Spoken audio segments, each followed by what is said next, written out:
What time is it? Moments of Inspiration with Zoe.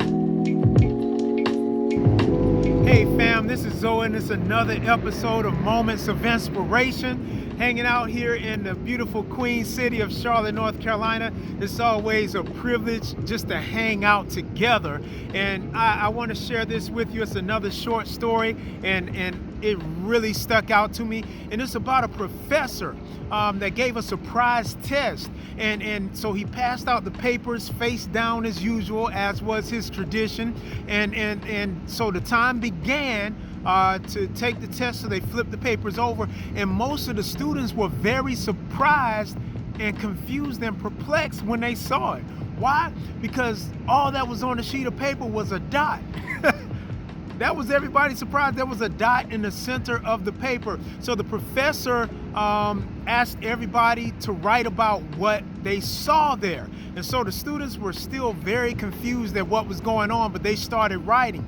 And so at the end, he collected the exams and started reading them out aloud. And with these tests, it didn't fail with either one of them. All of them, without fail, defined the dot, trying to explain its position on a sheet of paper. And so he said that, hey, I'm not going to grade you on these. I just want to give you something to think about. No one wrote about the clear white part of the paper. Everybody wrote about the dot. And so it is with our lives. Many of us insist on focusing on that dot on the paper or that blemish that is in our lives. And so what he was endeavoring to teach them is that, hey, regardless of the dot, there's a lot more space that is on this paper. And I want to encourage you today that there is a lot more space in your life. Don't just focus on the blemish in your life. Don't just focus on the dots in your life, because there is much more room left for you to rewrite your story. Oh, come on, somebody. There is much more room left. And I just want to encourage you that you have room to rewrite your story. The story is not over in your life. And I want to encourage you in that on today. You know what? Let me say it this way. Life as you know it may be over, but your life is not over. Let me say that again. Life as you know it may be over, but your life is not over. I'm here to encourage you right now that right now you may be focused on that loss. Right now you may be focused on that hurt or that disappointment, that sickness, that complicated relationship, those unfulfilled expectations. You may have an issue on your job right now, but I'm here to tell you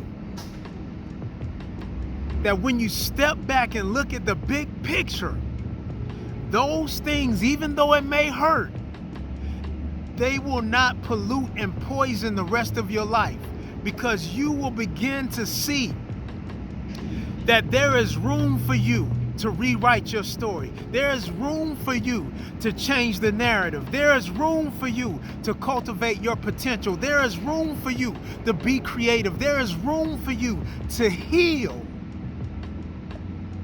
Once again, your life is not over. Oh, there's a new chapter for you. I'm telling you, there is a new chapter for you, and I want to encourage you in that. And I can't think of any better scripture to think about when I'm talking about rewriting your story than this. Look to Jesus, the author and the finisher of our faith. Oh, yes, sir. I'm excited for your future. As I always say, something good is going to happen to you. And I want you to remember this one thing. Life as you know it may be over, but your life is not over. I'm encouraging you to be the author and rewrite your life. We are rewriting the stories right now. We are being an author of our life right now. And it is up to you how the story ends. So I want to encourage you, don't throw in the towel, because greater is he that's in you than he that is in the world. You can do all things through Christ who strengthens you. Hey, enjoy the rest of your week. And as I said before, remember that something good is going to happen to you. God bless. Moments of Inspiration with Zoe.